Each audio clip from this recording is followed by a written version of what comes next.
Hey everybody, it's Andy with episode 7, I don't know, something like that, My Side of the Fence. I am here with the Honorable Delegate Ian Lovejoy. How you doing, Ian? I'm well, sir. I think you're the Honorable too, technically. Don't you carry the title forever? I don't know. They give it out like candy these days. I feel like I kind of left it in my rearview mirror. That's fair, yeah. Yeah. So, you've had a busy couple of years, man. Well, let's do this first. You know a lot of people, and I know that because you campaign like few other people I've ever met. But maybe what some folks don't know about you, like where'd you grow up? Fair. Okay, so I born and raised in West Virginia, and the real West Virginia, not the Panhandles. Because those don't count. So grew up, born and raised outside of Charleston, the state capital. So right in the middle of the landmass there, Kanawha County. Okay. So that's every kid from that area knows how to spell Kanawha County. It was always on one of our spelling bee questions and had to learn it young. So born and raised there. My family, we were on land that basically has been a Lovejoy there for about a century. Wow. So my great-grandfather's family were squatters on gas company land. In fact, at the top of our mountain, there's a wellhead. And when the gas dried up, the land went for sale for dirt cheap, and my family bought it outright. And so that's where my grandfather put his house, where my grandparents lived. And then we did what everyone in West Virginia does. We just subdivided it. So my dad got cheap land and was able to build a house, and that's where I was raised. And my aunt eventually came in and got a chunk of the land, and she was our neighbor. So we had like the Lovejoy Holler up in there, and people moved out, and my grandmother died, but my aunt is still there. So there's still a Lovejoy in residence in the Holler going on a century later. So born and raised in West Virginia, went to college. Are you considering moving back to the Holler? There are times when I go back to visit, I'm like, this isn't bad. Right. It's got cell phone reception like it's the 90s. Right. But it's not always bad to get out of the way and into the quiet. Boy, howdy. Yeah. And, if it were not 5.5 hours away, we probably would have kept my child at home just as a retreat. But it's just too far to commute. And that's a long time. It's a long hike. So I went to Concord College, which as an undergrad when I graduated high school, which is just a small rural college in southern West Virginia. And then finally, for grad school, made the switch and came over to the other Virginia and went to Virginia Tech for grad school. So that's what eventually drew me to the Commonwealth. I see. Yeah, 2006, graduated grad school. And how did you end up here? It's a prickly thing when you're finally done with school. They expect you to get a job. So I taught for a while. I actually taught at Radford University with my master's, and then got a job in LA. So moved to Los Angeles. Los Angeles. Oh, yeah. I didn't know that. Yeah, it's that classic West Virginia to LA pipeline that you hear so much about. So I had a master's in sociology of all things, really emphasis on data analysis and research. And so I got a job at a jury consulting firm as an analyst in LA. So this was a firm founded by the gal she was on the team for O.J. Simpson, for good or ill. Is still a prominent jury consulting firm in LA. So that's what moved me out there. I see. So you can't get more different or night and day than, West Virginia to Los Angeles. So I did that for a while, eventually got hired on at a medical supply company that was in the same neighborhood as the jury consulting firm. And I knew the people who worked there because of our proximity. And eventually, like all things, the housing market collapsed. So this was 2008. They were paying you to buy a house. And I realized even with that scenario, the best case scenario, I still could never afford a house in Santa Monica. And so I told my bosses, let me move somewhere where I can afford to buy a house. And they agreed. And that began a national search for where Ian Lovejoy would live. And I looked at Vegas. I looked at anywhere where the housing market was really creating some good opportunities. Right. But I was fortunate enough to have a really nice cluster of friends from Virginia Tech who lived here in Northern Virginia. Right. And that put the thumb on the scale. And I literally just told my realtor, like, this is what I can afford. Where can I live? And she pulled houses from Manassas City, Manassas Park, and Prince William County. And I looked at houses in Manassas Park, Manassas City, and Prince William County, and just ended up randomly choosing the house I liked the most was a townhouse in Point of Woods in the city of Manassas. Wow.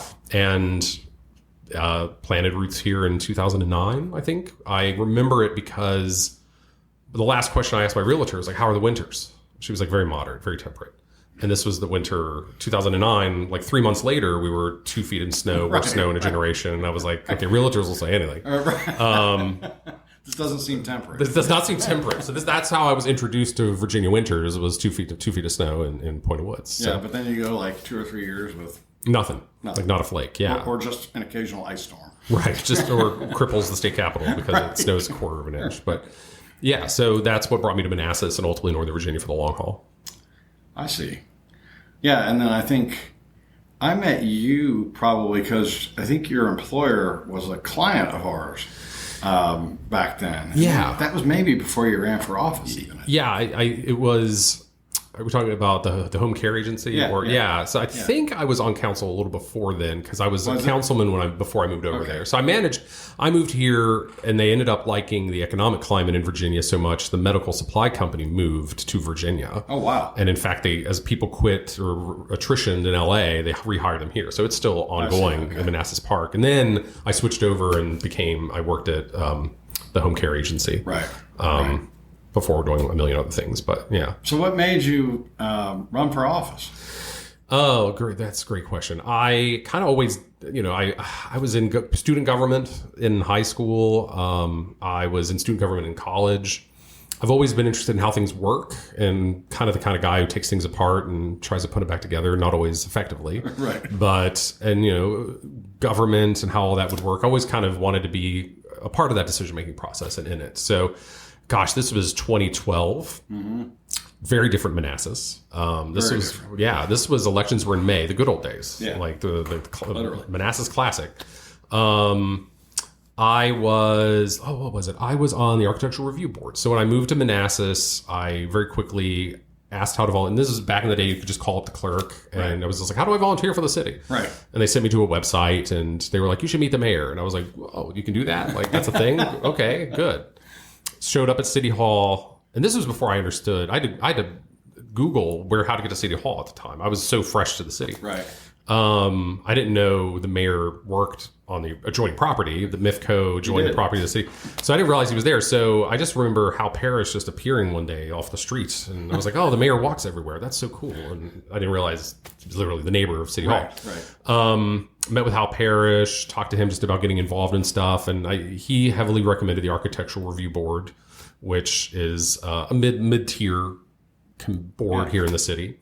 And so I did architectural review for a few years, and I think what it was, I applied to be on, and I think you were on council at the time. Yeah. I applied to be on planning commission, and I was basically told, no, you're too young, you're too new, no. And then like a year later, I was like, I'll just run for city council. So I was like, I'll skip the planning commission, because planning commission is generally considered in most government. Planning commission is like the next best thing. It's the next big thing to the council itself. So if you guys had let me on planning commission, I don't know how life in the world would have unfolded. But I was like, well, screw that. I'll just run for council myself then. And a gentleman at the time, Mark Avaney, he was very supportive, and I had made friends with Jackson Miller, who was our delegate at the time. And the best story I have is I told Jackson, I called him, I was like, I want to run for city council. And he was like, you're going to lose. That was his advice to me. He was like, don't do it. You're going to lose. But thankfully I didn't. But yeah, it was, and a piece of it was the average age of the city at the time was like 35. Yeah. The average age of the council wasn't 35. It was several decades. I mean, when Avaney and I got elected the first time, we were 20 years junior to most of those guys. And I was all of 29 at the time, So I was like, and so in my head, I was like, there's enough people in my just now buying a house, just now starting a family, that perspective mattered. And so this was back, this was back when you had conventions. And so we locked ourselves in Weems, I think, whichever school. Metz. It was Metz. Yeah, Metz. We locked ourselves in Metz, had to do a convention. On a nice spring day. I remember I was out knocking, you had to knock doors, drag your people in. Give your speech, and I was fortunate enough to win the nomination, but again, this was back in when the elections were simpler times, quieter times. Well, I think probably that was the last election. The May elections, I always felt like you could win that election on the strength of your effort. If you were a conscientious campaigner and you were knocking doors and you did some data work, not a ton, but I felt like that was probably that your election, because then after that they went to the fall, right? Yeah. So you had Randolph was on there as an independent. You had an independent who was on there for a long time and was able to do it and win as an independent. And it was focused on local issues. You were really campaigning and talking about Manassas or your locality. And there was a lot of virtue in that. And you're right. After that, and again, the way I tell the story is I was perhaps one of the straws that broke the camel's back of being a new kid showing up and winning a seat on the city council, that it mobilized forces to move the city to November. I mean, previous to that, there really only was the Republican Party, and the reason for that is because from time to time, we also accepted as members some Democrats. Sure, because they knew it was the only way to, do anything. Yeah. But I think that was probably the last election you could win purely on strength of effort, because subsequent to that, the Republicans have had some terrific campaigners who worked themselves to the nub and lost. And it feels now like it's a tall hill to climb for the Republicans. The math is hard, and it's only gotten harder. And, in part, even back in May, I think in 2008, the presidential election drifted Democrat. And that's when the local Democrats were like, okay, we're struggling in the local, but the votes are there somewhere. How do we? And I to this day, I think you could have left the elections in May, and if they just organized their candidates a little better, worked that a little harder, they could have easily picked up some seats in a May election. But the easiest route, of course, was to just move everything over. And now, you have one election, and I'm sure people are glad to not have to come out a whole bunch and vote multiple times. But, instead of talking about potholes and traffic lights and local schools, you are inevitably just kind of latching on. You've diluted the local piece of it, and you've just thrown your hands up and said, we're throwing our lot in with the feds, and sort of accepting that. And that was certainly successful. It worked. I can't argue that it didn't work. I don't know if it's the best for the discourse of the city, but it was hugely successful. And one of those elections is a presidential cycle. I won re-election once in the presidential. I won re-election in 2016. That was like the miracle of holding on and being able to do it. And then 2020, that it was just too much energy, and it was just. I'm proud of that showing, because I did lose in 2020 the seat on council, but it was by 120 votes, and that was close. That was, in my mind, a good effort in such a headwind of a year. Well, you're a diligent campaigner, though. I mean, I've always given you credit for that. I'll never forget the time I saw you walking through, I wouldn't call it a driving snowstorm, but a decent snowstorm. That's what you do. So when I was a kid, we had to sell candy bars for our different activities. And I always found if go out in the rain, go out in the snow, you will sell out much faster, much less energy needed to go into it, because people are like, oh, well, you're here, I got to buy something. So people will answer a door in the middle of a snowstorm. Your take rate is much higher in the middle of a snowstorm than any other time. Oh, this kid brought this stuff to my door. I have to buy a couple of them. Right? Yep, it works. Yeah. I mean, that's good thinking. So then you ran for the delegate and won. Yeah, so last year, there was an intervening delegate race in between that I lost, but subsequent to that, so I rolled off council. I lost my seat. That's the way I say it. I say I rolled off council. That's a nice way. It implies I planned that, but I did not win re-election in 2020, and that was kind of it. I was kind of done. Yeah. 8 years on a city council. It's a long time. It took my 30s. I mean, 29 to almost 30 doing it, and I think to be a good councilman, it takes a lot of time and energy, because just outside of your base meetings, if you do all the events and all the ribbon cuttings and support all the businesses, and especially for a guy in the minority party in a city that was not trending favorably to his party, I had to go to everything. Yeah. So it took up a lot of time and energy, and it was a pleasure to do it. I love doing it, but it took up a lot of time and energy, and so then it was interesting. I rolled off. I was done. I kind of thought I was done and looking at a new life. And I joined some nonprofits and was like, I've got still something to give. And then they redrew the lines. Well, first I met my now wife, got engaged. And for the first time, I was like, I don't have to be in Manassas. Right. I love Northern Virginia. I do love the city of Manassas. I love being near a major airport and just there, and you're near a city but not in it, and all that wonderful stuff. But you don't have to stay in the city boundaries. And so we talked it over, and we were like, let's give ourselves a tax cut and move to Prince William County. And they redrew the lines, and they created a new delegate district that, just irony of ironies, it hugs the city of Manassas on 3 out of 4 sides. And a lot of the activity in Manassas draws from that Bristow and even that Coles that just hug the city border, and so it just made sense as an opportunity. And my wife and I were not committed to staying in Manassas necessarily, so we ended up now we live in Nokesville. We bought a house in Nokesville, which is in the district proper. So that was last cycle. Again, just new lines, new district. Nobody knew how it was going to turn out, but I did all the campaigning that one takes, and we were really happy to have a pretty solid, victory in that. And so, still get a lot of Manassas folks asking me delegate level questions. So I have a couple of adopted constituents in the city. Are you up this? I'm up this year. Yeah, who's keeping count? But yes, in November, the early voting starts in less than 90 days. So. We serve together on the council, so I know what that looks like. What is I get some number of people still that will say, hey, can I pick your brain and, buy you breakfast or buy you a beer? And, what do you think about me running for delegate or whatever? Right. And I'm like, I don't have any idea.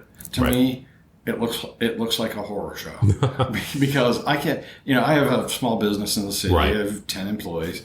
I can't go down there for 2 months. So, how does the big difference between doing this and that is that's down there? Sure. But what are the other things you've learned that that the differences or maybe things that surprised you? Well, I mean, the similarities are that any level of government eventually becomes a high school when you're in it long enough, and so the council eventually devolves into egos and whatnot. And sure enough, it's like graduating into the 13th grade when you go down to Richmond. So there's definitely a lot of egos and cliques and seniority matters and whatnot. I will say the all-in amount of time and energy it takes is it's an easier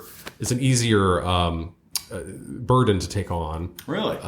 Because it's primarily concentrated in those 2 months. So when you're on the city council, your neighbor wants it is year round. Your neighbor wants the pothole fixed. You can't escape it. Yeah. It's at the grocery store. It's at the restaurants. Everyone has a thought, question, concern, and it is year round. Yeah. You are voting on and fixing potholes every year, all the time. Constant votes, constant issues, constant land use stuff coming up. So House of Delegates, it's concentrated in those 6 or 8 weeks. Right. The problem is you have to be able to give up those 6 or 8 weeks, and so that does rule out a lot of folks. It is tough. A lot of people down there are business owner, their own business owners, but the business is flexible enough that they can do it remotely. My business, I now own a recruitment company. I have a general manager, so I'm able to take the time off and go down and kind of touch it remotely. It is remarkable. I mean, I had done the city council thing 8 years. I was like, I'm seasoned. I get this. But then you walk into Jefferson's Capitol where Patrick Henry gave his speech, and you sit at desks where these decisions were made, and you look around and you can't help but it is awe-inspiring. It's a remarkable legacy to be a part of. There have been 10,000 of us. That's the other side. There have been 10,000 delegates, I think, since the House of Burgesses. Still, statistically, out of the number of Virginians, that's still a good number. Yeah. It's different also in city council, especially at our level. You had to be a casual expert on everything. You had to learn airports. You had to learn sewage. You had to learn roads. That's right, yeah. The way the committee system works in Richmond, you really just dig into your committee. So I'm on cities and towns. I'm on science and tech. So everything you hear is about city and towns in that committee. And then on science and tech, everything is about science and tech. So you get very specialized in sort of a narrow band of stuff. And I found that interesting because it's just hours of kind of the same topic, whereas the city, it bobbed and weaved and went all over the place constantly. And it has affirmed to me something that I've always suspected, and we have this sort of inverted sense of what level of government matters the most to us. Federal stuff takes up 75% of the oxygen. State level stuff takes up 20%, and then you're left with your 5% of the local stuff. But speaking of what really affects your daily life, it's the opposite of that. 75% of the things that matter to you in a day really is local.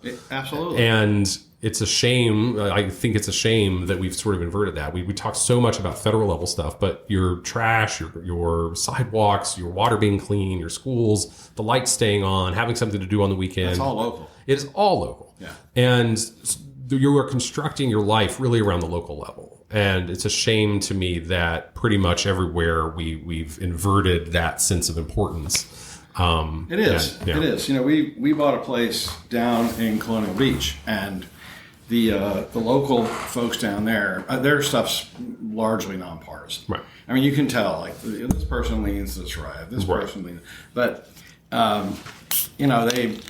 not too long after we bought that, I met the guy who was previously, I think just a couple of years ago, the mayor of Colonial Beach. And I said, oh, really? I said, yeah, I was vice mayor of Manassas for a while. And, Colonial Beach, there's, I don't know, 10,000 people there, tops.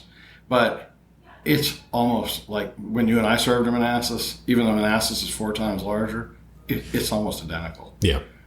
There's still, you get into a meeting and you get a briefing by staff, well, the police department is this, this, and this. And then in Manassas' case, like, we would get a briefing for UOSA. Oh, they're going to need $18 million next year. Right. And your casual expertise comment is spot on. But you can tell just by reading the agenda, right, and looking at the stuff and local, whether or not they've got it together and where kind of like the hinky spots are. And it's and then he tried to talk me into running for office. that's well, it's a calling. You should follow the suggestions. No, if I would run for office, my wife would just shoot me out of the house. I think when I ran for delegate the first time, when I was still on council, people were like, well, "Why are you running for delegate?" And I was like, "I'm running from city council." It's not so much that I'm, it's. I think, but I will say, you can tell legislators in Richmond who did a tour of duty in local government versus those who haven't, and they're a little mellower. They kind of get it a little more. They understand the context of where they are, and it's it's a lot of stuff is done in 6 weeks, and then you kind of come home.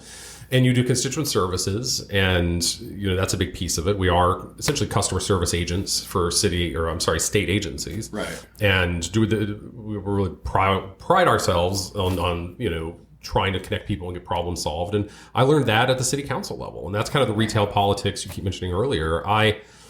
It was not customary for a city councilor to have his website.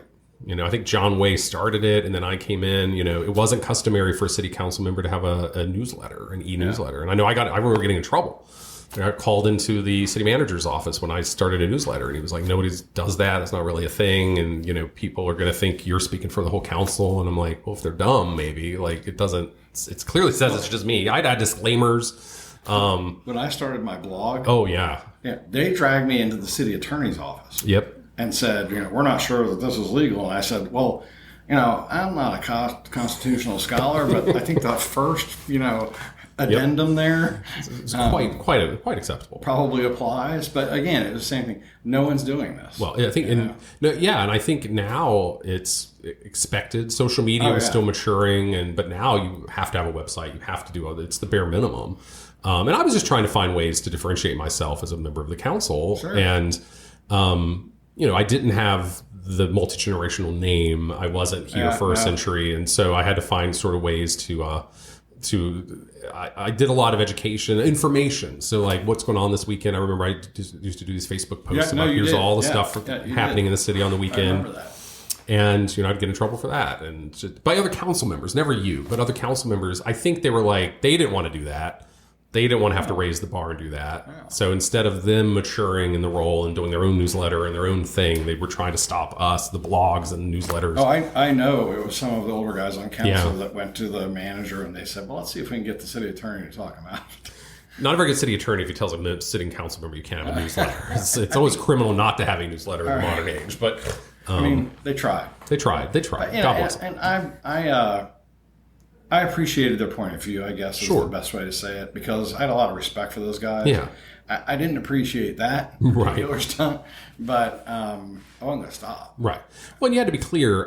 You weren't the council. Yeah. It was you as an individual, which I thought was obvious because it's like Ian Lovejoy's newsletter, right? But we added in the disclaimers, and I think we tried to be informative, because in living in the shadow of DC, for good or ill, it's tough to get any message out that's city related, because you don't have a daily paper. No. Even if you did, it would be digital, and we don't really have that as much anymore. And Uriah and those guys, they tried. They tried. Like I said, they have a lot of ground to cover. Absolutely. And they don't have, when I first was elected, the Washington Post had a 3 or 4 person bureau in Old Town. Yeah. And I think probably like my second term, I think that was gone. Right. And now... Well, Messenger Place is now, the Messenger used to literally is apartments. It's got the name and the legacy of it, but no newspapers are being made there. So, it was a good niche, and that's why I got reelected. I held on in 2016 when all math said I probably shouldn't have, but it was just trying to be useful and communicative and be a resource for people that let me hold on that additional reelection. And that's what we're bringing, that ethos to the House of Delegates office, and being really hyper communicative and letting people know.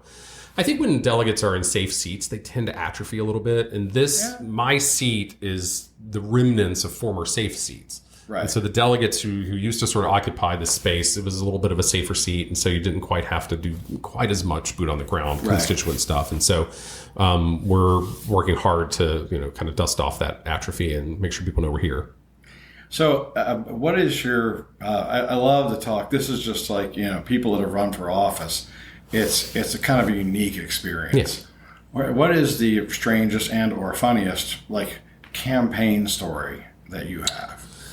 Oh, that's great. There's always the door knocking stuff. I think it's probably, it's funny. I was knocking on the gentleman's door, and it's almost like the Wizard of Oz, where the guy jumps out and he's like, "The wizard's not here. No way, no how." And then he kind of pops back in.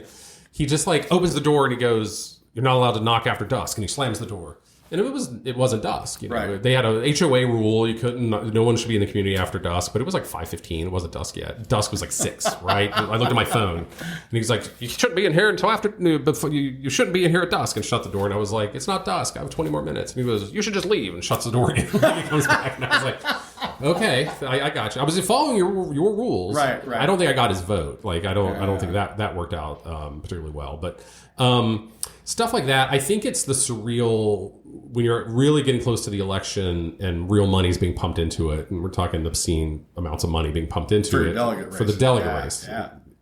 Everyone knows you. So I went to Costco the day before election day, and people are high five. It's weird. I was with my wife. She's like, "What is going on?" And I was like, "Yeah, we just there's millions of dollars of TV commercials. This is what happens." So that. You had that a little bit at the local level, just because you knew everyone in Old Town, and you knew everyone at the restaurants and that. But when you're strangers at Costco, strangers on the it? That's strange. It's a strange feeling in general, and you have it's like, me, why me? Oh yeah, there's a bunch of commercials and stuff out there. So I'll never quite get used to that. It's weird. It is weird. But it's what you sign up for. It is. But usually, I always felt like at the city level, it would be like, "Hey, we need to talk about this or that or the other." I had a guy one time walk up, and I didn't know him from Adam. Slapped me on the chest, and he said, "You're my hero," and kept walking. Now, I don't know whether he had something to drink or not. But, that's fair. Just take the win, Andy. Yeah, that's what don't ask too many questions. I knocked on a door once. This was interesting. One of the rules of door knocking is never walk through people's yards. That's right. But they had no sidewalks. Oh. They had a porch. They had a driveway. No sidewalk. So I was just like, this is dividing by zero. What do you do here? Right. How do you win this? And I was like, I got to go to the door. It's on my route. And clearly they know they have no sidewalk. Right. So, whatever. So I get to the door, knock on it, and the person just comes out, very argumentative, not very engaged, not happy I'm there. And he's just like, "Get off my porch." And I was like, "How? How do you want me to do that, sir?" And so, is this a logic puzzle? Yes, it's a logic puzzle. What am I supposed to do? And we had my favorite guy, and to this day, I love this answer. He just clearly hadn't mowed his lawn in forever. Right. Just 3 feet tall. We're talking just insane. Right. And I had to ask. I was just like, "So what's with the lawn?" And he was like, "We're letting it go to meadow." I was like, that's what I tell people now. If my lawn is ever marginally too high, I'm like, that was the best answer. I'm letting it go to meadow. Yeah. Like that's a thing now, apparently. So I've been fortunate, not a lot of crazy, not a lot of like crazy stuff while I'm out there. But, door knocking is a different animal now. People have Ring. Nobody wants to. No one wants to answer. Nobody really seems to. It's the take rate is definitely a different number than it has been in the past, and folks are just insular. And I'm the same way. When doorbell rings and I don't know who it is, I'm leave it at the door. Like, who the hell is that? Yeah, like why are you here? I had a guy answer the door one time. This is over in the Weems district. I knocked on the door and I stood there. And I was getting ready to turn and walk off, and the door. It has a storm door and a regular door. He whipped the door open. And so I turned around. He's standing in his underwear, his tighty whities. Yep. Ooh. And I don't remember what the issue was, but I said, I started my spiel, right? Hey, I'm Andy Harover, and, here's my little card. And he took the card, looked at it, threw it over his shoulder, and says, do you support whatever? I don't remember what the project or issue was. And I was kind of taken aback, and I said, yeah, I do support that. And here and I was starting to talk to her. I'll support you. Close the door in my face. That's the level of efficiency I want. Like, have your questions ready when I show up. I knocked on a door. This was 6 years ago when I did my first delegate race. Knocked on a door out in the county. Lady answers. I hear this baby screaming, and she's just like, "I just got my infant down. You just woke him up by ringing the doorbell. Oh. Like, what do you want?" And I was like, "I'm Ian. I'm running to be delegate." Right. And and she was like, "Well, just come back at another time." Kind of shuts the door, and that's demoralizing. You're like, I finally get a person. I've upset their day, but as I'm walking away, I hear the door open again, and she's like, "But we're voting for you." And I was like, "Great, I'll take it. I'll take the win." But there's a chapter 2 to that, because literally 3 weeks ago, I was in Old Town. And this guy stops me and he's like, "You aren't going to remember this, but my wife." So this was a guy I had a meeting with, because he's the Home Brewer Association of Prince William County. They don't like some state regulations, and so they invited me to come, and they was meeting in Old Town. And after the meeting, he was like, "You won't remember this, but my wife, 6 years ago when you were running, my wife," and I immediately was like, "Did she yell at me?" I got stopped. I was like, "Is she the one who yelled at me?" And he was like, "Yeah, she's the one who yelled at you." And she wanted to apologize. 6 years later, I was like, "No apologies. Yeah, no. Totally get it. I'm just thankful that she voted for me." And the irony is, all these people, and this is what kind of flummoxes me, all the people who, they don't answer the door, they hide, that piece of it. I know on some level they're like, politicians don't understand us. They don't. I never see my politician come by, and I'm like, we tried, we really did, we knocked. Yeah.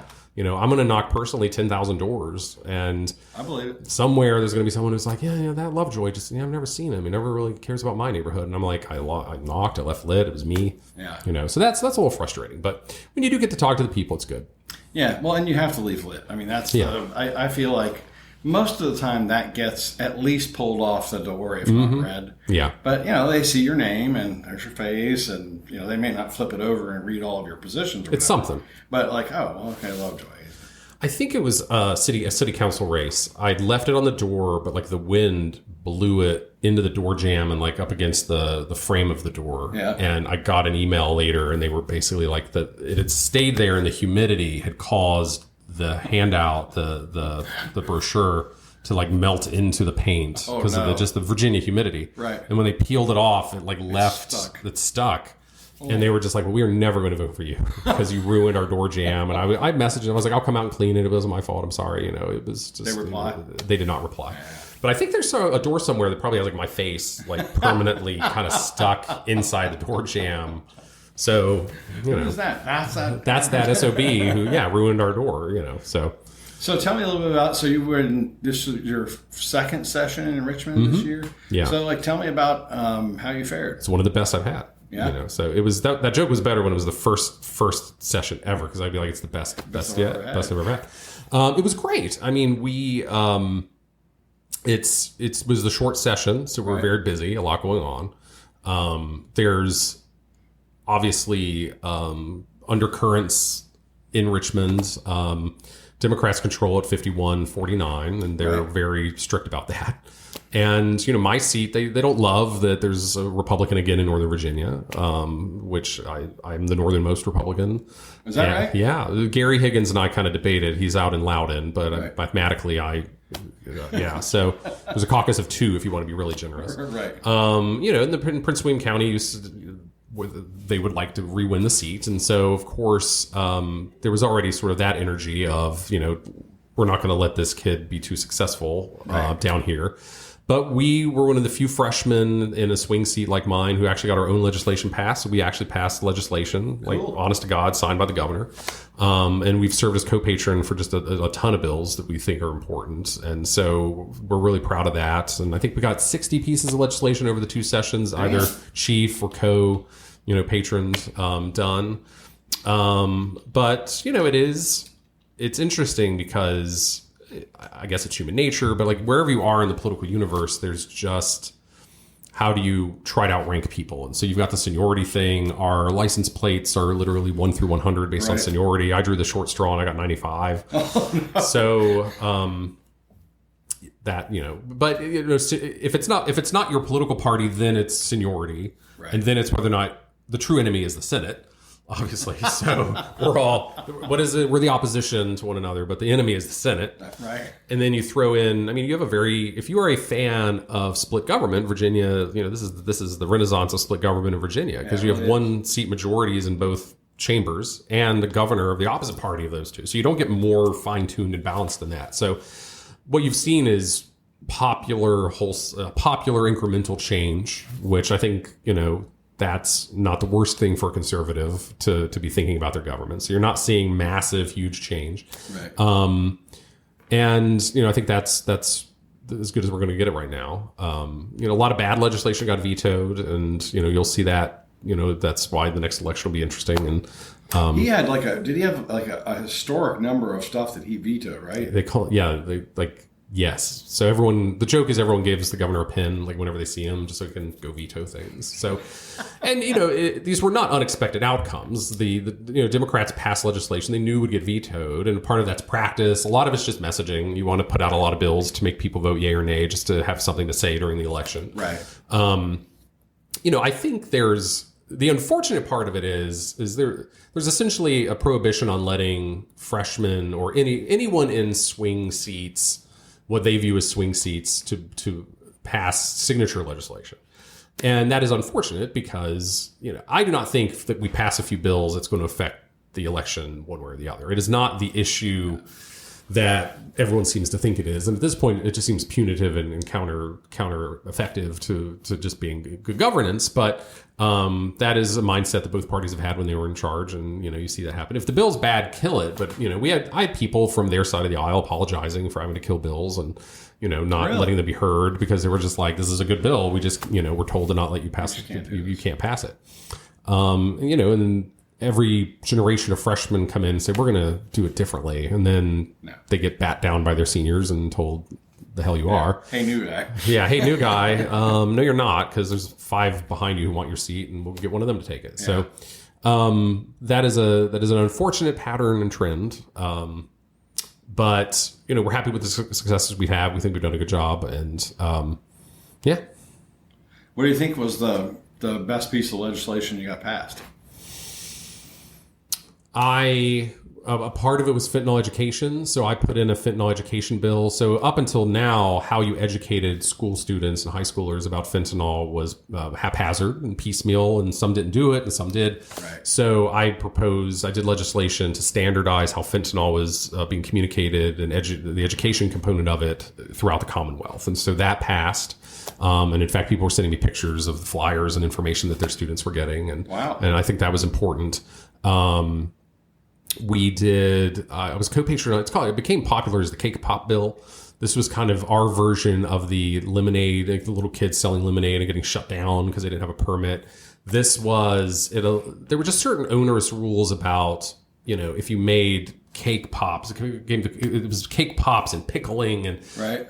amateur food prep. Right. Okay. And it was being overregulated. And this expanded, if you made more than so many, you had to have a food permit, or if you left your house, you had to have like a clean room and all that kind of just too much. And so this kind of became the omnibus correction for that. So sort of amateur part-time food makers could. So it's like guys that sell stuff at farmers markets, things like that. Okay. Right. And so, so it was originally pickling, and then it became, I think it's like there's a dollar amount that hadn't changed. So now if you used to be if you sold more than $500 or something, you had to have more permitting, and we upped it to thousands. And so that you could really just be an amateur cake pop maker, and, the heavy hand of the local government wasn't going to swoop in and, shut you down. And so that one actually caught fire and became popular, and they did a signing of that and did like a farmer's market day at the governor's mansion with like all those types of vendors there. And so, I was particularly proud of that one. We've changed you can now, if you are a dealer, if you're a drug dealer who's convicted, and so the person you sold drugs to dies because of fentanyl,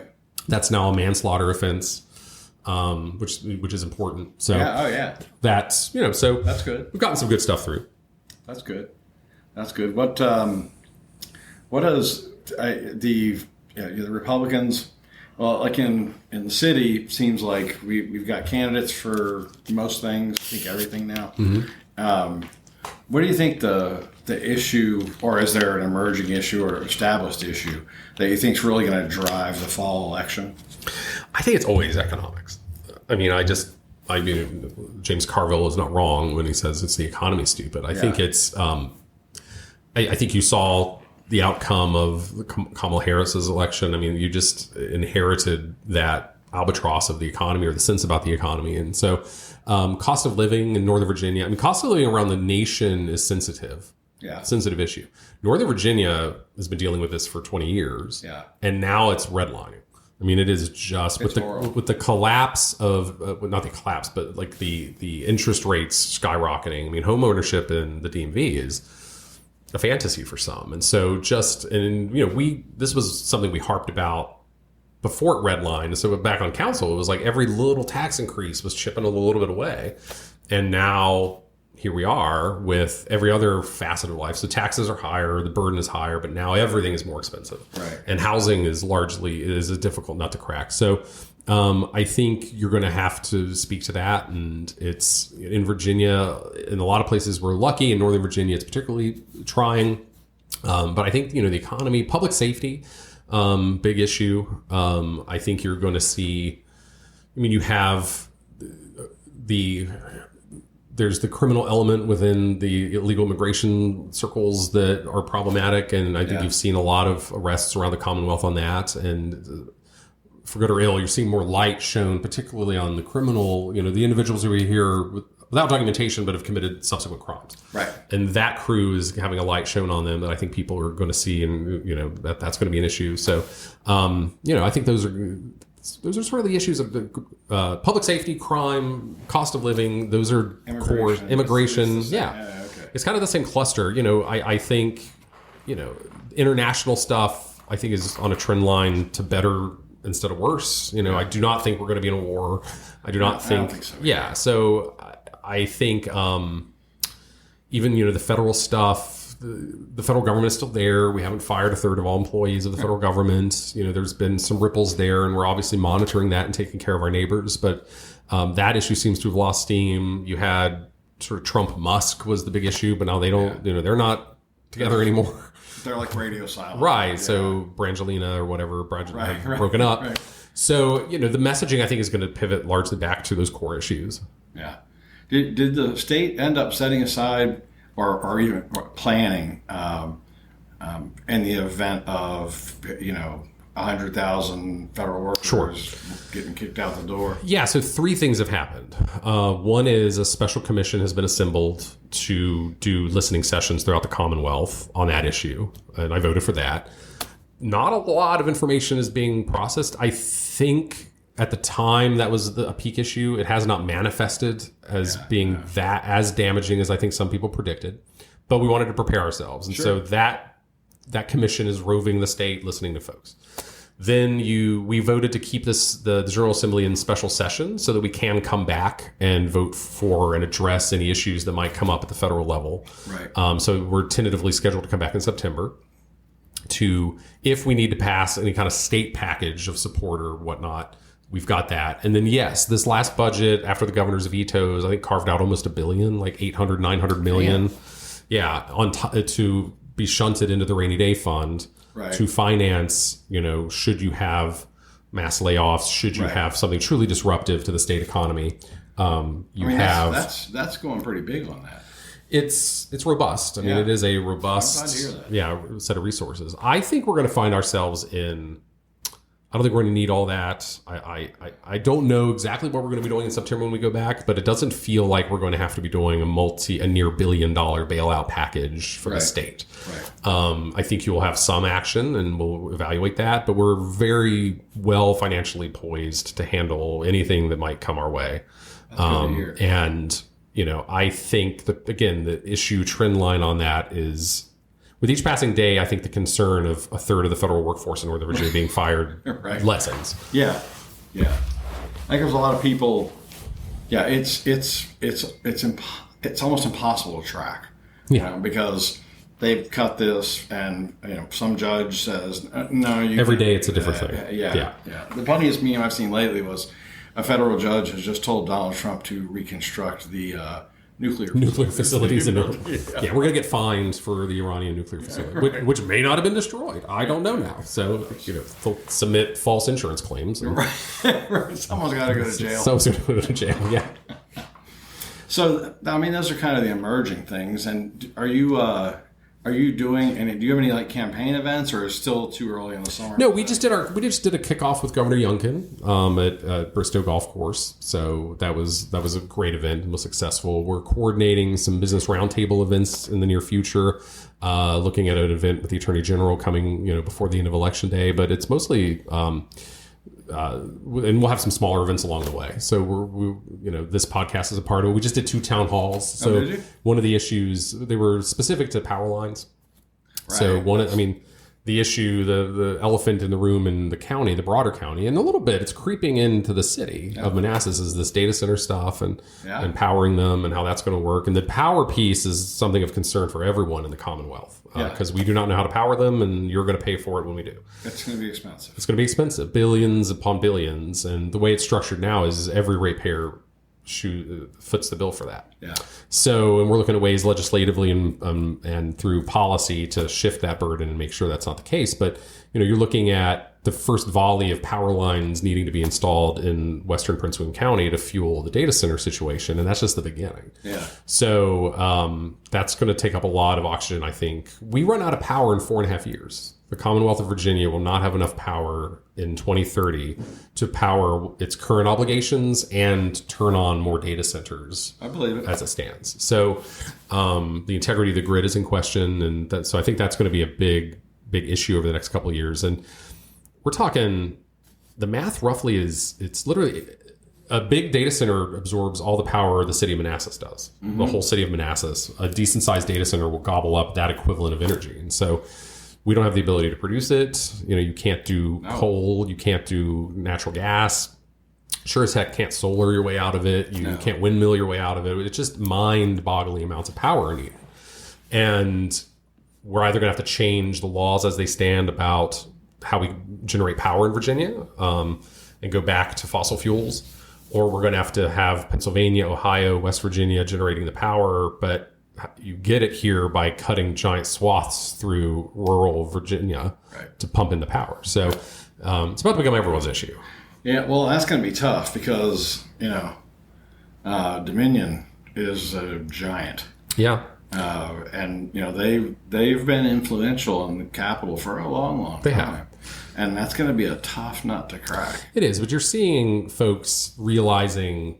Coming to the table, realizing, so the first sort of, and we're taking some credit for this win, we put in legislation to require more scrutiny of how data centers are affecting the power grid and how ratepayers are having to pay for it. Yeah. And it was killed by order of the Democratic leadership. So probably not all that popular. Yeah. So we reached out, we worked with Dominion, we reached out to the SEC, and Dominion has put in a new regulatory scheme that will require data centers to pay up front more of their infrastructure costs and start absorbing their infrastructure costs. Because those guys are making money. Yeah, I mean, to an extent, their profit margin is being padded by Joe Schmo ratepayer paying for all this power infrastructure, and it ain't free. So this is the first meaningful attempt at getting the data centers to commit and pay for some of their power infrastructure, and so I think you'll see a lot of action in that trajectory. Good. I know a lot of people talk when I chat with folks about data centers, because I'm a nerd and I run a tech company. Sure. They ask about, like, well, you know, they're interested in, like, what does it look like when you go in there? Yeah. It's not very exciting. It's racks and racks of servers. It's cold and it's cold, and it hums, yeah. And I tell them that, and then they ask about the power and the water, and like, it's significant. And you know, I share some of the similar stats to what you just shared. And you know, there just aren't any easy answers. I mean, when Microsoft is going to reopen 3 Mile Island, right? You know, right? We're in a spot, right? When you're building experimental fusion plants on the James River, which is cool in its own right. Don't get me wrong. I mean, it's something we need to be doing, but it is energy consumption, the likes of which we cannot fathom, at a time where we're in the in-between zone between fossil fuels and whatever's next. Whatever's next isn't mature yet. Right. And fossil fuels have fallen out of style. You have Dominion shuttering gas-powered plants before their life cycle is over because of state regulations. They're not change those, I would guess. There's already been they've signaled, the Democratic leadership has signaled that we have to crack open and take another look at the Clean Economy Act. And this is something that Republicans have been saying for a long time, is this isn't, the Clean Economy Act feels good. Right. Banning fossil fuels and curtailing fossil fuels and pumping so much into solar and wind, but it's not practical when the rubber hits the road. And so, I mean, as long as data centers are cash cows and tax generating, unless they're banks, unless they're a bank data center. Unless they're a bank data center. That's what you got. You guys got stuck into. Yeah. I feel like that's only in Manassas. It is interesting. We're looking at the law on that, because it's like, clearly when the law was written, they weren't thinking data centers. And it's meant to protect them from paying onerous taxes on vintage computer equipment. And when a computer took up a whole room in the 50s, 60s, 70s, that was what they meant. When you had to tabulate interest, and you had to use a computational machine the size of a Winnebago, they didn't want to pay taxes on that. Right. Fine.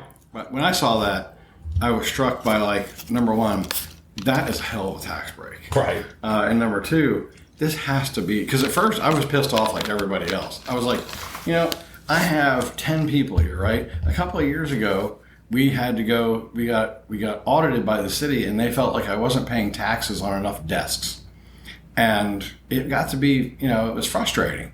But it was pretty clear, like, that was an old law. It was an old law, and it made a lot of sense. It made a lot of And what people should know is that the bank built the data center.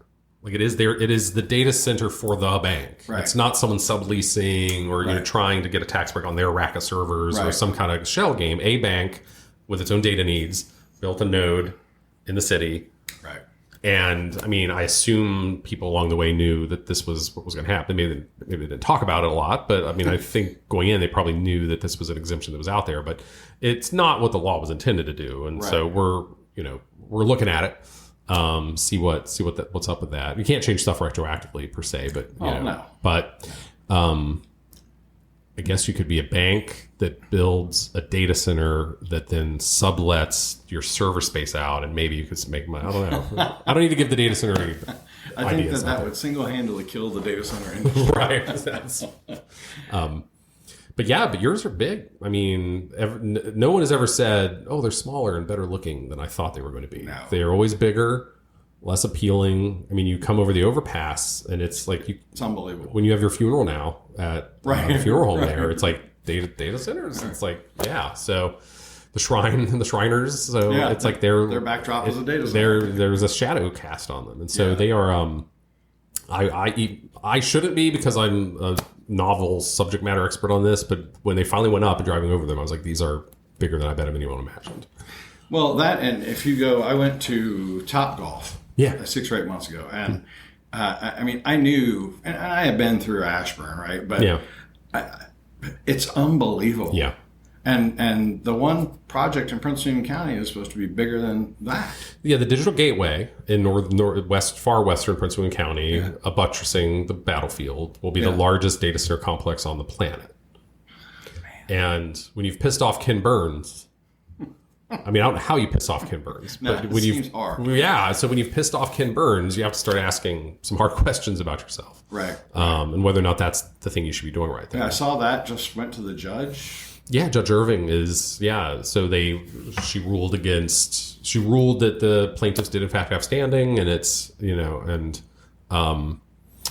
it's interesting. It's one of those minutia things where from our time on city council, you have to notice things. Yeah. The law says you have to notice things, and no matter who's at fault, they did not notice it to the letter of the law. But then there's also a lot of wiggle room about interpreting how it affected the outcome. But I mean, you had a lame duck board of supervisors. Right. Like 2 of them, I think, were shifting out, and they knew they had the votes. If you had the vote before the new board was sworn in, you knew they would pass. Right. And if you had the vote after the new board was sworn in, you knew it would fail. Right. And shockingly, it happened quickly and messily, and happened and was approved. And now the courts are going to have to untangle it. Yeah. If it's such a great project, let them vote again. See what happens. Yeah, I guess you do that.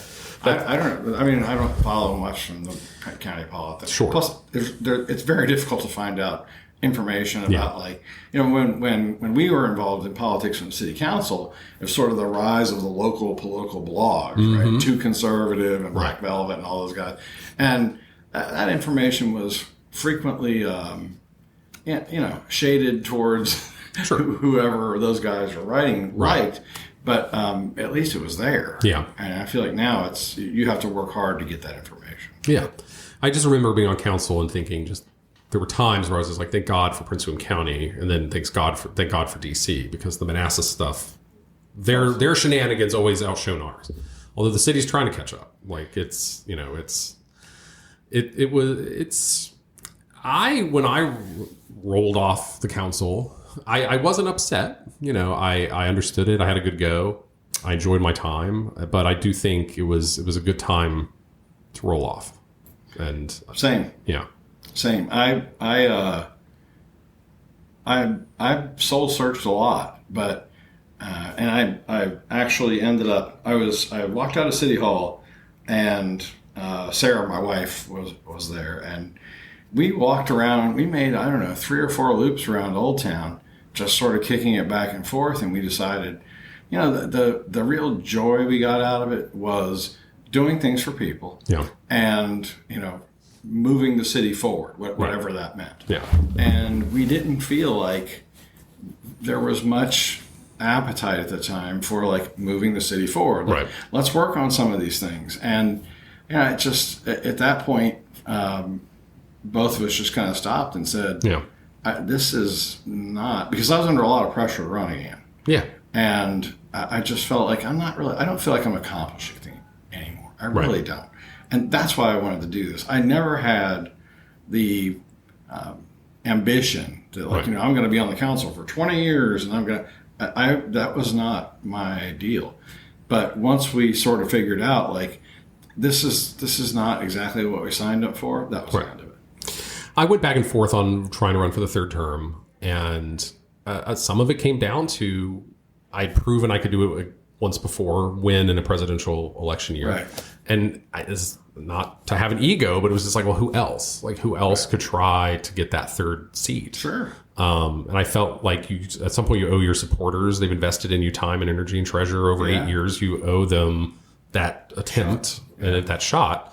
To try to keep it, and that's where it kind of landed for me. Was a lot of great candidates, a lot of great folks out there, but it is hard in a presidential year to win these Republican seats on the council, and so I've got to give it a try. And I'd raised at that time I'd raised the most money. I think it was like $25,000, which was just mind-bogglingly unheard of for a Manassas City Council race. I think my first election was like $1,500, $3,000. But, I raised good money and put in a good fight. But I remember that night, and I slept fine. People were texting me, and, when you're putting the energy into it and have this public persona and advertising it and trying to advertise all the businesses and all the stuff happening, people are like, oh, are you okay? Are you going to be fine? I was like, I slept great that night. Yeah. And, I've always tried to have the attitude, it is not my seat. It is a public trust. It's something that, people are loaning to you for, flicker of a moment. And, so I was very at peace with that. Yeah. And the council has changed so much. I remember when we would do our budgets and we said, okay, well, we're going to raise taxes, but it's the same amount as, like a pizza. Right. That was one of the things, the refrains that you heard all the time. And now it's like, $500 a year. I know. There's a lot of pizzas. That's a lot of pizzas. And I was always like, well, it may be a pizza, but there's a guy out there trying to sell pizzas somewhere who would really appreciate your money. Yeah. But it's, I've never seen the tax bill go down in my tenure from 2009 going forward. And it's, there's a repertoire of reasons, and it's, if inflation, fine, but then when inflation went negative, still didn't lower the burden. And, there's a point at which people are they're baking in this 5, 6, 7% increase in their city taxes all the time. And, that's where I think you're going to redline here faster and harder when it comes to cost of living than you are other places. I agree. And, I asked Mark Wolf about this on a podcast, and he gave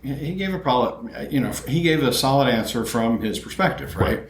And I gave him a little bit of a hard time about his folks talking somewhat about like affordable housing and stuff like that. And it can't be affordable if it's going up $500 a year, right? And in fact, now they're calling it attainable housing, right? So I appreciate his perspective on it. We don't really see eye to eye, but the city council has clearly adopted the go big, well, it's what the people have tolerated. That is the brilliance of moving the election to November, is that kind of no matter what the council is doing to you at the local level, there's still so much Democratic advantage in the November election year that it all just gets washed over with whatever, that sample ballot come election day. Yeah. And, but I think Republicans controlled the city since World War II almost. And so pendulums swing. That was 50 years, and you reach a point, my concern is the one I've always had, which is, at what point does it make sense to be a city? And at what point does the cost benefit and the additional tax burden, and the schools are in a real, they're in a pickle about that, because you cannot have all of the opportunities in a small school system that you have in a giant school system, schools of focus, trade schools, art schools. You can't have all that and you'll bankrupt yourself trying to emulate it, to give every kid in a small landlocked school system every niche opportunity to go to culinary academy inside of the school system kind of stuff. And you're never going to, and how you do that and compete with a school system that has 17 high schools that have niche programming. It's tough. It's tough. And, that's a problem. And, Manassas Park has always kind of been the canary in the coal mine about ratio of population to whatever, but they seem to be, frankly, they've turned a corner that I didn't know that I didn't necessarily, if I were a betting man, I didn't know they would be able to turn this corner, but they seem to be, we were in many a meeting where they wanted us to take over some part of whatever. And we were like, we don't want to be stuck when the music stops owning a piece of this, because we know we're going to be stuck with the whole thing maybe. Right. And not only did they make peace with all of that, they moved past it. Yeah. In a way, I don't feel like, I share your surprise that it came to that. And there could be that moment for Manassas, and maybe it's already happened and I just didn't notice it, but I don't feel like we're quite there yet. No, I think this is, as city fathers and people who are steering it, it's a 20, 30, 50-year kind of question. And I don't think you're there now, but I think you run the math. If it's 5% increase in the tax burden every year, meanwhile, various opportunities remain somewhat static and whatnot, people are going to ask hard questions eventually. But, I think Manassas is also, when you're on the council, it took being, we were always appointed to like commissions outside of the city. Yeah. It took going to the NVTC or the NVTA or one of those, one of those commissions. It took leaving the city and going there and realizing not everybody cares about just what Manassas thinks about. Like, you are an island in a much bigger network, and You go to a COG meeting, and they're like, well, that's the affordable housing solution, and it's your whole city. Right. And suddenly you're like, okay, you guys aren't worried about 28 as much as we are. And, right. We very much are a leaf on a river with only so much control. Oh, yeah. And, it takes leaving the city on occasion to realize that. Yeah, I went to a CTB, a Commonwealth Transportation Board meeting up there by the Fairfax Costco. And that meeting just happened to be all about 28. Yeah. So, I was surprised. Like, these guys from Arlington, like, they're fluent in what is going on with that. And then I went to the subsequent meeting, and I basically stood in the corner, and they talked about stuff that was, in Arlington or whatever. What's my biggest frustration with COG, and for those of you at home, Council of Governments, right, and in their temple of a conference room up wherever it is, my biggest frustration with them is that their logo isn't a gear. Because it's like they're literally, it's the biggest missed opportunity. Like nowhere in any of their branding is the COG nary a gear can be found. And I've always thought that was a really lost opportunity in the branding of, not that they need it, but yeah, I was fortunate not to have to go to many COG meetings. Yeah, I went a couple of times until once I was, you did the traffic, you went in, I was in that big, felt like the UN, like a big round table in this building. And I'm like, this is where all of our money's going. And I was sitting there bemoaning having to drive in and doing it. And then I heard Marty Noe on the phone remotely. And I was like, wait a minute. This is an option. I can do this remotely. And then I went to my meetings, but remotely. So I was like, okay, I got it. Yeah. Yeah. Yeah, no, I only went to a couple of COG meetings. I went to CTB meetings, I don't know, for only like 6 or 8 months. And then, I don't know, maybe I cycled off the council or whatever it was. But that was the whole time they were having the whole thing about the taxing authority for MVTA. Is that what it is? Yeah. And they were trying to figure out where to spend all that money and stuff like that. And it's not particularly exciting. Right. Work. It's, and it's, I remember I went to one of these commissions. I was the alternate, and John Way couldn't go. And God bless John Way, passed away. Yeah. Great guy. Yeah. I think he was one of the first. John Leads the Way. I always remember it was his website, and he was an older gentleman, but still had a website. So I was respectful of that. I went in his stead, but I didn't ask him about anything on the agenda. I didn't know what was going on necessarily. I just kind of listened. It was voting on deferring a bus stop, let's say, and the two sides were, yes, defer, no, don't defer, whatever. And finally I was just like, no. That was my vote. And the guy next to me was just like, that's exactly what John would have done. And I was like, yeah, okay, good. I did the right way. I vote no. That was perfect. And then there was another one. I was the alternate to some other, I think it was my last year on council. I'm the alternate to one of these things. And the mayor sends out an email. I was like, I can't go. Councilman Lovejoy will be going. And I was at a funeral. And someone, I was just like viewed the body, was on my way out. And another member of council, shall go unnamed, was like, well, why did you get picked to go? Like, clearly they wanted to go. They wanted to be the person to go. And this was at a funeral. Like, the people around was like, why did you want to go? And I was like, I'm the alternate. It's my job to go. This is what I do. It's what I do. That's like, put me in, coach. Like, this is my one time I get to go. But like, that was just how wacky it can be sometimes on. It can be. Yeah.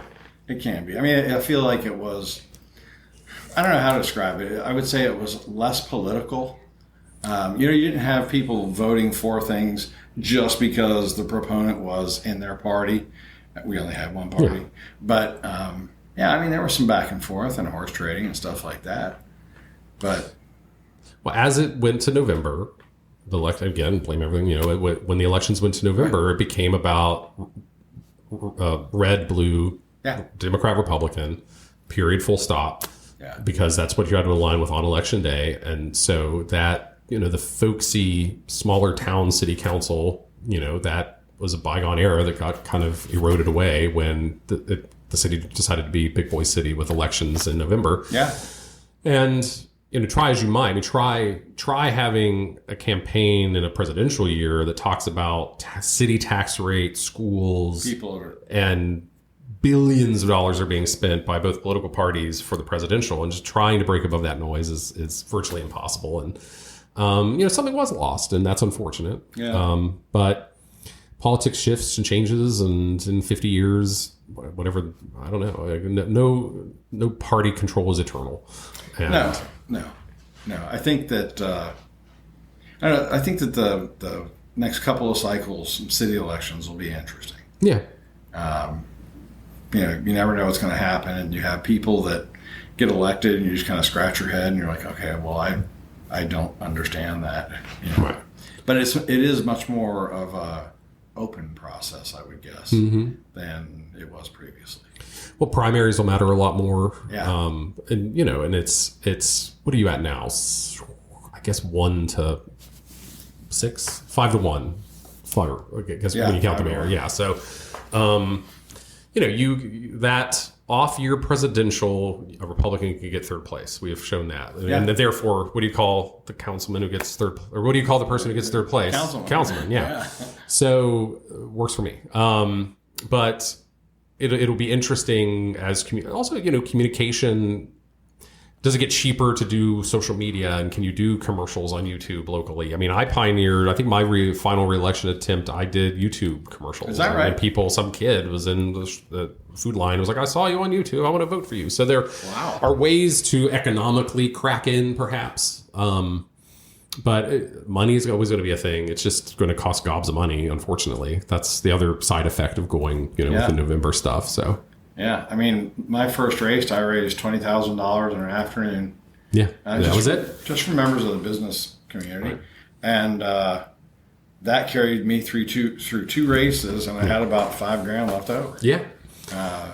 And then my last one, I spent 25 on one, and then I think you had there was a council member in one of these last ones who raised like 35. Wow. 35, almost 40. So that's, if money. If you think money is a problem in our politics, so certainly the city's component of that is not trending in the right direction. Right. But, it would be. It's just a different animal now. So God bless the people who are trying to do it. I wouldn't try it. It's beyond me at this point. I hadn't set foot. So when I rolled off council, it was funny. So this is my story. Lost the election on a Tuesday. So I was now a lame duck. Right. The next council meeting was Wednesday, the next day. And they're calling roll, and the clerk just doesn't call my name. Total accident. Right. Not intended in the least, but just a horrible coincidence with the timing of it all. And so I was like, boop, boop, I'm still here. I'm still on the city council. But after I also had the misfortune of leaving council the same year Hal Parrish left. Oh. So try having your cupcake party. Right. With simultaneous to the long-term Hal Parrish legacy cupcake party. Everyone was very kind to me and very nice, but him leaving was a bigger deal than me. So after that, I just had no need to go back. I wasn't going to come back to the council and yell at people. I wasn't going to shake my hand. I was going to vent into Facebook, of course, but I didn't gone back until Hal Parrish's mayoral portrait was. Right. I remember that. Yeah, and so that was the first time I kind of gone back. Same. And it was interesting. Well, even longer for you then. So it was interesting coming back, and I had just been in Richmond, which is a different animal and a different energy. Right. So it was nice to go back to my where I cut my teeth. And I might have been back there one time in the interim. Yeah. And I don't remember what it was for, but it took me about a year to get all that out of my blood. Yeah. And then. I agreed to do the chair of the Republican Party. I would never do that again. They're all thankful. It's hard. That's a horrible job. It is a hard. Yeah, and then COVID and virtual meetings and forget it, man. Yeah. I tried to quit a couple of times. Steve Thomas talked me out of it because I feel like he's like a jiu-jitsu expert now. He is. Yeah, I think as he maybe always was, and now he's even better. Yeah, but he was the vice chair, so he would have had to take over. Right, and he didn't want to have that energy. Yeah. I'm actually going to have him on at some point in the near future. That's fun. That's good. Yeah, he's teaching martial arts. Martial arts. He has an academy. Yeah. I looked it up. It's in Gainesville, but just outside my district. I was going to be like, oh, that'd be cool if he was in the district. But maybe I should go take some jiu-jitsu lessons. It's been a minute. If you're going to do a podcast, you'll need them eventually. That's probably a good skill set to have, like in politics and podcasts. Right. I mean, I tried. The idea was to just get information out. Yeah. I don't want to. You know what I do want to find? I want to find a person and just have a wonky political discussion about like what the Democrats are going to do at the national level. Yeah, it's like they kicked the. Well, let me tell you. So no, I don't know. They're not paying me. Yeah, maybe I can get Carl on here. I mean, if New York is any indication, they're in some interesting territory. But I mean, you look at New York, and for future posterity, like a pretty self-affiliating socialist. I don't think I'm stepping on anyone here. This is what he says he is. Yeah, it will be the next mayor of New York. And everyone's like, oh, but I mean, who was the second runner, the runner-up when Joe Biden was being nominated? And so Bernie Sanders. And so this is out there. That piece of their party has been out there and periodically rears its head and, shows up. And that's what I mean, will the Democratic Party one day split into a proper socialist party? And does that create new territory for centrist Republicans and Republicans to have some leeway? Right, so the Republicans got their own civil war. We got our own. Yeah, I mean, the takeaway, and this isn't, I'm not necessarily the wonky guy you want to have this conversation with, but what is fascinating is you have, of course, the Bernie Sanders folks, a third of Democrats were willing to go that direction, honest to God socialism. And then, of course, you have sort of the Trump stuff on the Republican side.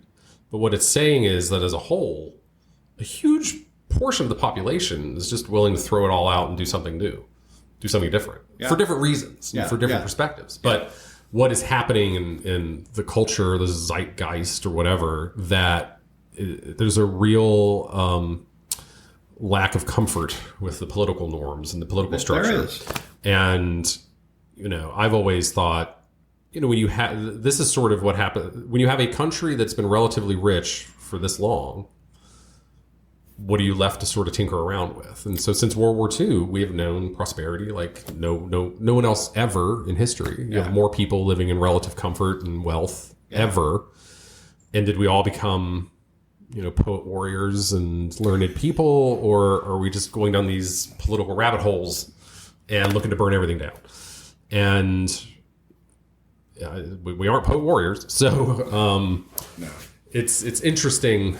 The next couple of generations, the next decade, 20 years is going to be interesting. Yeah, I listened to Bernie Sanders was on the Joe Rogan podcast. I saw that. Yeah, I listened to it. It's interesting. I mean, this guy. It's one of the reasons I've come to like podcasts. Right. You get to learn a lot more about these guys, right? And he's got some interesting points, and it's interesting how often Rogan agrees with him and says, like, well, I think this is a good idea. But in listening to the thing, universal basic income, healthcare for everybody, or as a human right, and a couple other things. I mean, those are interesting ideas. I don't understand how you pay for them. Right. And I didn't, nowhere in that interview did they talk about, well, we're going to take this hunk of money and we're going to plug it into this hole. And that just wasn't there. No, and I mean, I think that what's AI, and this is what is fascinating, is 10 years ago, we didn't talk about data centers and AI was science fiction. 5 years ago, did we really talk about AI that extensively, or data centers, their corresponding physical form? It's really 3 years. I remember I read an article that was like, it was maybe the New York Times, but they were basically saying we've been using AI to write articles for like a year now. And that was the first time I was like, what? And that's when I started to really pay attention. And then we've been talking about AI nonstop. It's leached into everything. You talk a lot about it at the General Assembly? Well, yeah, no one knows what to do with it. Right. The companies in charge of it really don't want 50 different states making 50 different rules. No. And so they want a federal scheme that that's going to be tough, too. That's going to be tough. Yeah. And, there's a lot of damaging power out there. And, we did a bill, as a guy who runs for elections, it was like, if you use AI to doctor a photo, you had to have a disclaimer. So if you were engaged in political activity through a PAC or a campaign that spent money, so Joe Schmo could make all the memes they want, but if you're actually a PAC or candidate who uses money to amplify your message. You're responsible for it. And if that message, you're responsible for it. We all, this, we always have that disclaimer. Yeah. This would add on like whether or not you were using doctored AI stuff. And as a guy who, Lord knows what you can AI out there. Anything. I would like that disclaimer. And it didn't make it into law. So, so, Facebook is like, we're not ready for doing this at state level and did their swagger. And so here we are. But I think, back to your point, universal basic, it is going to be earth shattering. I think the meme I saw was like anything that can be counted is going to be AI. Anything that's automated is going to be AI. I talked to attorneys and like so much of their work is taking templates, taking one company's name out, putting another company's name in, massaging it, and then charging you $200 an hour. Right. All of that's going to be AI. And so it's not just coming, and the fact that it's coming from the arts class first is just our people are mad about it. I know, and it's like they can only hold it off so long. Like there's the AI images. They look AI-ish, right? But it's still, this is like version 1.2. Correct. In 10 years. And version 2 could look completely natural. Well, Moore's Law is it's going to double every 18 months. Yeah. So, or every year. So, the price of a lot of things is going to go to nothing because suddenly all this work is going to be done by but so are the jobs that associate with that are going to go away. And, how we navigate that is going to be a planetary challenge. Absolutely. In the next 25 years. Well, let's face it, it's a decade. It's happening now. People have lost their jobs today because of AI. So in my industry, right? I run an IT consulting business for small, medium-sized business. And, we are subject to same market forces that much larger businesses are in terms of like product and things like that. But, in the IT business, there are tons and tons of people that see like, hey, I can make six figures. I'm going to go take this class for 6 months, 12 months. I'm going to get whatever certificate in cybersecurity and I'll bounce into this job and, I'll start at $80,000 a year. Those guys are being wiped out by automation. Absolutely. Not all the automation's AI. Right. But, if I have a job ad running and I probably have 300 or 400 people apply for it, 25% are looking for some sort of job in cybersecurity. Right. And what's happening is basically the entire entry level class of cybersecurity employees is being eliminated. Yep. And so they have to go find other kinds of IT work. And the problem is that now you're left with like level 2 and higher cybersecurity people, but there's no feed from the bottom. Yeah. So, and that's not going to slow down. And AI is going to chew its way up. Yes. Like it's going to systematically work its way. Plumbers, do things. We're back to the trades. Do things that AI can't forever. Right.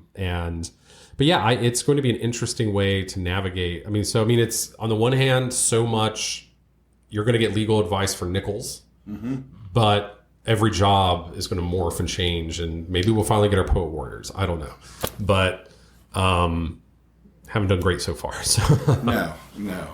And there's still a lot of it's a bit of an open question as to whether AI is thinking, or is it just sort of aping the millions of results that it has read? So it's aping. I don't think it's thinking. I don't think we're there yet. This is, I don't know. I'm not an expert, but I don't think it's thinking. But it's aping well enough that it's able to displace a lot of time and energy. Yeah. And general AI, like the honest to God, thinking box that's human level, we will see it. Like that's decades away, years away. I don't know, but it's going to happen, and how that. Does it usher in a utopia or a nightmare? I will tell you, one of my most memorable city council meetings was there was some kind of gun ordinance. We were doing two things that I recall. There was some kind of talk of a gun ordinance. And the other thing was we were approving traffic light cameras. Okay. And stick with me. All right, I'm with you. So I remember the gun folks came out and they were like, I think the council was going to send a letter about something. I don't remember. And the pro-gun gentlemen and ladies came out and did their thing. And they're very respectful. They always have been. Most peaceful meetings we had. Yeah. Did their thing. Don't send this letter. Don't make Manassas. Don't change the gun laws in Manassas, kind of thing. And then you had the guy presenting about the traffic light cameras. And he was like, the traffic light cameras we're installing, we're only turning them up to like 10% of their capability because the other capabilities aren't legal yet in Virginia. Right. But eventually they'll be able to do face recognition. They'll be able to do, projection and traffic monitoring in a way that you can't now. They'll connect to computers and thinking machines and kind of guess where you're going and be able to follow you and do all this stuff. Wow. And they were selling it as a benefit, like, hey, you're getting an entry level thing, but it's when we turn on all the capabilities. Right. And of course, my only thought was like, we're building Skynet, like we're sowing the seeds of our own demise, and we're not even going to have guns, right? Like to fit ourselves. So I voted no to the traffic light cameras. The rise of the machines. The rise of the machines, yeah. So, and that was 8 years ago, something like that. So, but a day doesn't go by that I don't talk about AI with someone somewhere doing something. Yeah. And I'm old now because like I know people who put their like kind of every email through an AI wash, through a scrub and mature. I'm like, I'm just hitting send for now, but Yeah, I don't. Although to be honest, I do have an AI tool that reads all of my incoming emails and categorizes them, like for action or FYI. And if it's for action, it will write a response and put it in the as an option. Yeah, and I'll tell you, the language has gotten better as it learns how I write and whatnot. It's pretty impressive. The one thing that's gotten dumber is Alexa. Alexa has not, It's not kept up. And I don't, my wife says it's because I'm mean to it. It's avoiding you? It's avoiding me, yeah. Because like I have to say things 3 times or ask a question, I get a junky answer. But I'm like, the one thing I want is Alexa to work well. Yeah. And I have Alexas on every floor because Jackson Miller, like, took them all out of his house. Like, didn't want AI spying on him. Right? Yeah, which is a very valid point to have. But I was like, I'll take them. Like, I like to know what time it is and what the weather's like, and it's a glorified timer for things. It settles a lot of marital debates because you get to ask it questions and have it real time. I don't know how people lived in a world where you couldn't access the compendium of all human knowledge to settle stupid arguments. Yeah, well, I don't know. I mean, you're not going to the library. No, just, let me get the encyclopedia out. Yeah, you just lived in wonder of who was right. Right. And, now we know. Yeah. So, anything else you want to talk about before I wrap it up? No, I really appreciate the chance to come on. I think, the best advice I was ever given was from Hal Parrish. When I said I was going to run for city, it was the opposite advice that Jackson Miller gave me. And it was, I told him I was going to run for city council, and he was like, you do it. It's easier than you think, and you should run for things. And I tend to agree. I've never kind of regretted trying this out and trying to do this, and more people need to do it, and we need to try to do it. Get engaged, get involved, throw your hat in, What was the best piece of political advice you ever got? To this day, it's my father's general advice in life, and to the day he died, this was his advice. Keep your back straight and your pants hitched up. Yeah? That was, yes. That was it. That was in life and in business and in politics. My dad had a couple of pieces of advice, but interesting enough, it's also my dad that gave me the best piece of political advice. And again, this was back when the Washington Post had a bureau and the Journal Messenger was still very active. And, the reporters would call, and sometimes I would get irritated with him, and I go over and chat with him, and he says, "Don't make enemies with people who have nothing but time." That's smart. I thought that had served me very well. Yeah, I think like having matured into this a little bit, my takeaway is like you do not have to have an opinion on absolutely everything, and the public doesn't really care about what you think about most things. And I think most politicians get in trouble because they're just constantly regurgitating their thought and opinion on everything out there. Yeah. And you're wrong. In this day and age, they catch you, and you're wrong a lot. And so you don't. They will. The public is not clamoring for what Ian Lovejoy thinks about Egyptian debt forgiveness. Like, you don't have to, be out there talking about absolutely everything. Yeah. And a lot of people need to just be quiet. Yeah, and there's nothing wrong with saying like, look, I don't know, but I'll find out. Yeah. It's okay to say I don't know. I'd rather do that. Yeah. Well, hey, and it's been a long time since I've seen you. Thanks for coming on. Yeah, no problem, Andy. Thanks for having me. All right. Thanks, man. Have a good one.